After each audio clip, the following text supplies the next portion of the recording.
Ashura is a holiday celebrated by Muslims on the 10th day of Muharram, the first month in the Islamic lunar calendar.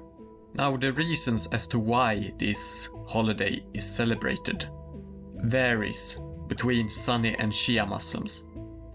According to Islamic tradition,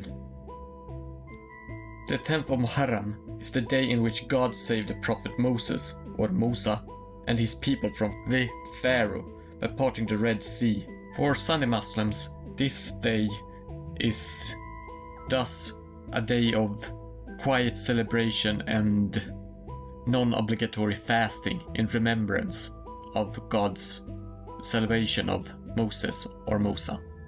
In the Maghrib, or the Western Arabic world, and particularly in Morocco, the day is sometimes considered a day of celebration, often featuring dancing, fireworks, and feasts. I will get more into this later. However, it's important to know that this practice among Sunni Muslims in the Western Arabic world is kind of unique. However, Ashura is most famous for being a very important day for the Shia Muslims.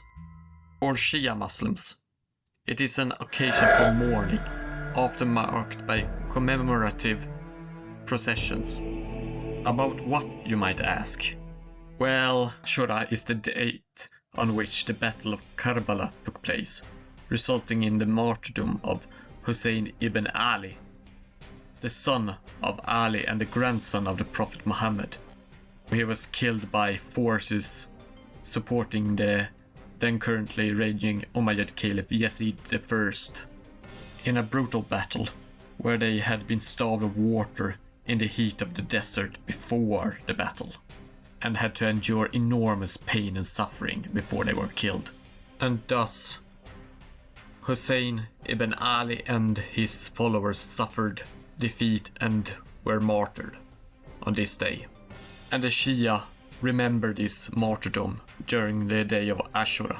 The reason as to why the forces supporting Yazid killed Husayn has to do with the fact that the Shia believe that only the descendants of Ali are worthy of leading the Muslim community, and Yazid belonged to another branch of the Quraysh, that is to say the tribe of Muhammad, though not of the line of Ali, and was thus considered illegitimate by the supporters of the family of Ali and his descendants, the Shia, or the party of Ali.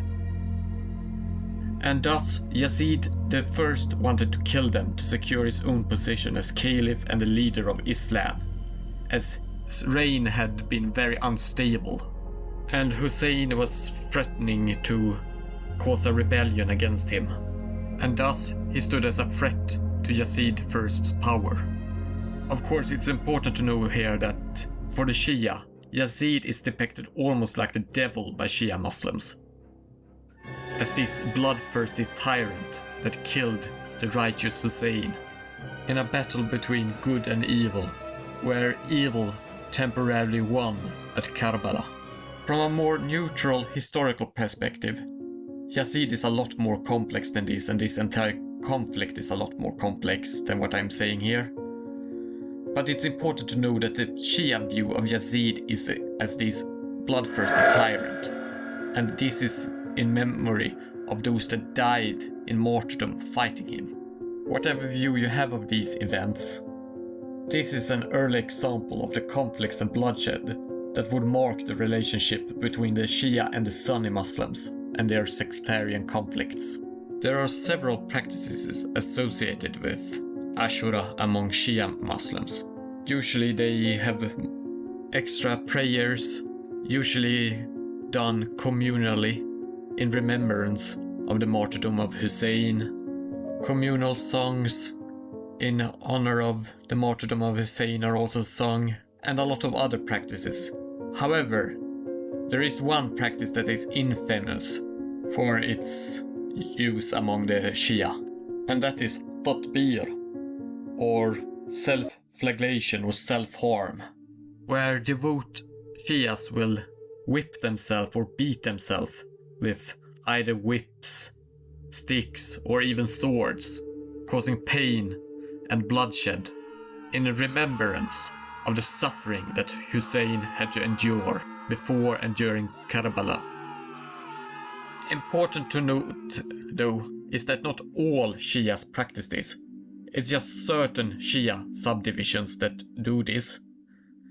And certain scholars, even within those that do this practice, have gone against the practice.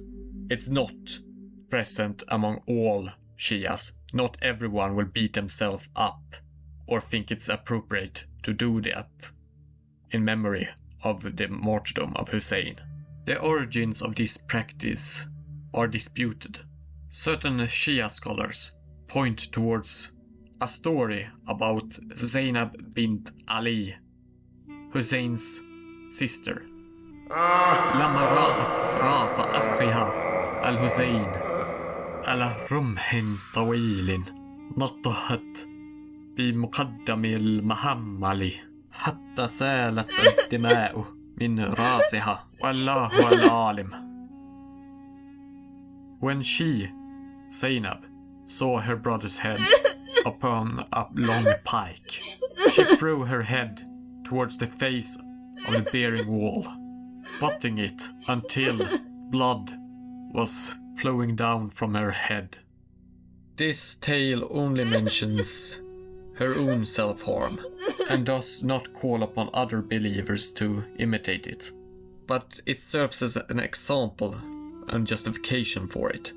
However, it's a very different type of self-harm than whipping yourself or using swords to hurt yourself. And there are some that claim that the tradition of hurting yourself with whips or swords comes from the Kizilbash Turkmen, which are a Turkish group, or even older practices found in Persian culture that seeped into Shia Islam through cultural influence.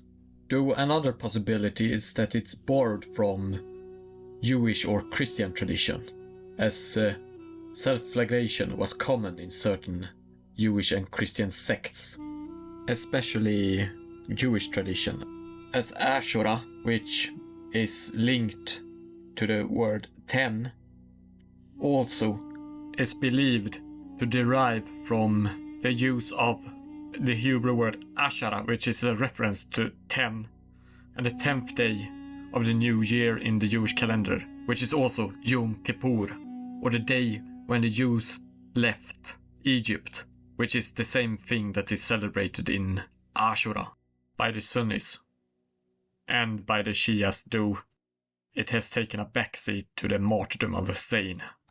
And certain Jewish mystical sects have practiced self-flagellation in remembrance of the hardship they faced in Egypt.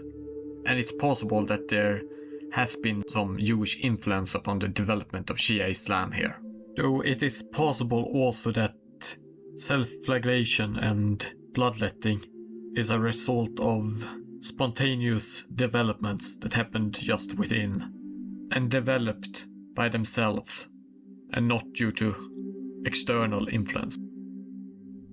The day of Ashura also marks the beginning of arba'iin, or the 40 days of pilgrimage, which will end after 40 days following Ashura, where people will try to get to Karbala at the 40th day. 40th because the number 40 in all of the Abrahamic religions is actually considered a sacred number due to various reasons. However, it's important to know that this is a very large pilgrimage and actually rivals Hajj, or the obligatory annual pilgrimage, in size, and has at several occasions even outnumbered the number of pilgrimages present at Hajj in certain years. Now, I said before that the martyrdom of Husayn is remembered by the Shia, but there are actually Sunni groups in some places that actually also remember Ashura as the day of martyrdom for Husayn. Certain Sunni groups, especially certain Sufi groups, do similar practices to the Shia, in remembering Husayn's martyrdom. Or they have celebrations where they celebrate the bravery of Husayn in facing martyrdom. This is why, for example, in Morocco, why they celebrate Ashura with fireworks, feasts and the like. I have heard that it is because one of the later Umayyad Caliphs wanted to dishonor the memory of Husayn, and thus ordered people to celebrate during this occasion, but that it later turned into a sort of counter-protest by celebrating the bravery of Husayn instead. Though I haven't really found any evidence for this, but it is also likely that it is a borrowing from Shiite traditions into the Sunni traditions of Morocco. And it's also important to know that the divide between Sunni Islam and Shia Islam is not always sharp, as there has historically always existed some overlap. You also have in Turkey the Alevites, which are a sect of Islam that also celebrates Ashura. It's important to know that there is some overlap here between Sunni and Shia Islam. Hopefully you found this video about this holiday of Ashura informative. And if you have any questions or other comments, please post them. And if you're a Sunni or Shia Muslim that celebrates Ashura, please tell us in the comment sections about how you celebrate it. Please do subscribe, as it would help the channel spread awareness about the humanities. اشترك بالقناة من فضلكم.